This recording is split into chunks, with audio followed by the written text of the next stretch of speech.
IPL ইতিহাসে আমরা জানি আরসিবি করেছে সবথেকে সর্বনিম্ন রান, কিন্তু আরসিবি শুধু একা নয়, এছাড়াও বহু টিম রয়েছে। আইপিএলের মধ্যে যেসব টিম অংশগ্রহণ করে তাদের প্রত্যেকজনের সর্বনিম্ন লোয়েস্ট স্কোর কত আছে সেটা আজ আমরা জেনে নেব। তো প্রথমে আসি দিল্লি ক্যাপিটালস, যে 66 রানের মধ্যে অল উইকেট হয়ে গিয়েছিল মুম্বাই ইন্ডিয়ান্সের বিরুদ্ধে 2017 সালে। এই দিল্লি একসময় মুম্বাইয়ের কাছে ধরাশায়ী হয়ে পড়েছিল। এরপর আসি মুম্বাই ইন্ডিয়ান্সকে নিয়ে। মুম্বাই ইন্ডিয়ান্স যেটা সর্বকালের সেরা টিম, আইপিএল ইতিহাসের সবথেকে জনপ্রিয় টিমের মধ্যে একজন মুম্বাই ইন্ডিয়ান্স। মুম্বাই ইন্ডিয়ান্সের সর্বকালের ইতিহাসে একটা কালো দিন এসেছিল 2018 সালে। মাত্র 87 রানে 18 ওভার 5 বলের মধ্যে গুটিয়ে গিয়েছিল মুম্বাই ইন্ডিয়ান্স সানরাইজার্স হায়দ্রাবাদের বিরুদ্ধে। হায়দ্রাবাদ সেই সময় সেরা টিম হয়ে খেলছিল, তো মুম্বাইও একটা কালো দিন দেখে এসেছিল। এরপরে যে টিম আসি সেটা হলো রাজস্থান রয়্যালস, যে দাপিয়ে বেড়াচ্ছে বর্তমান আইপিএল 2024-এ। সেই রাজস্থানও 81 রানের ভেতরে 15 ওভার 2 বলে এই কলকাতার মাটিতে, কলকাতার কাছেই 2011 সালে গুটিয়ে গিয়েছিল। হ্যাঁ বন্ধুরা, রাজস্থানও একসময় গুটিয়ে গিয়েছিল 100-র নিচেই। এরপরে যে টিম আছে সে হলো পাঞ্জাব কিংস, যাকে আমরা ভারতের শের হিসাবে জানা হয়। ভারতকে পাঞ্জাবিদের যাদের বলা হয় ভারতের শের, সেই পাঞ্জাবও যে আইপিএল ইতিহাসে অতটা ভালো টিম না হলেও সেও একসময় 73 রানে 15 ওভার 3 বলে পুনে সুপার জায়েন্টসের কাছে 2017 সালে গুটিয়ে গিয়েছিল। এরপর যে টিম আসছে সে হলো লখনৌ সুপার জায়েন্টস, যার নবাবী অ্যাটিটিউডের জন্য আইপিএলে সে বিখ্যাত করেছে নিজেকে। তো সেই লখনৌ সুপার জায়েন্টস 82 রানের ভেতরে 13 ওভার 5 বলে, সেটা ছিল গুজরাট, যে তারই সাথে ডেবিউ করেছিল আইপিএল ইতিহাসে। তো সেই গুজরাটের কাছে ধরাশায়ী হয়ে পড়েছিল লখনৌ।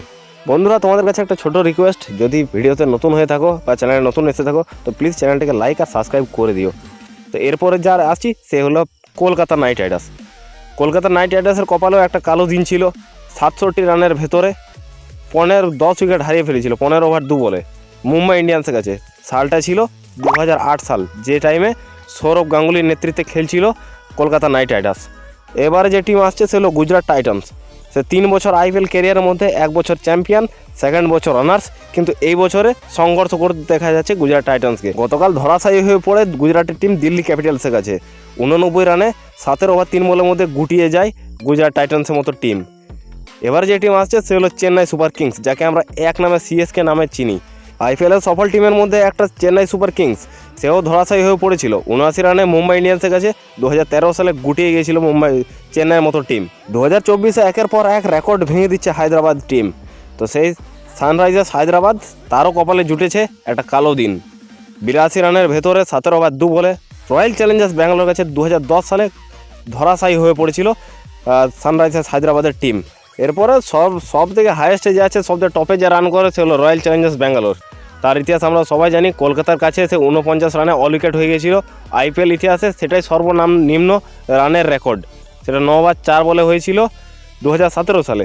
কিন্তু ঘাবড়াবার কিছু নেই, যদি তোমরা আরসিবি ফ্যান হও তো তোমাদের কাছে ইতিহাস রইল, স্ট্যাটস রইল, তোমরা দেখাতে পারো প্রত্যেক টিমের যে কে কত রানে সর্বনিম্ন রান করেছে, সেটা তোমাদের কাছে জানা রইল।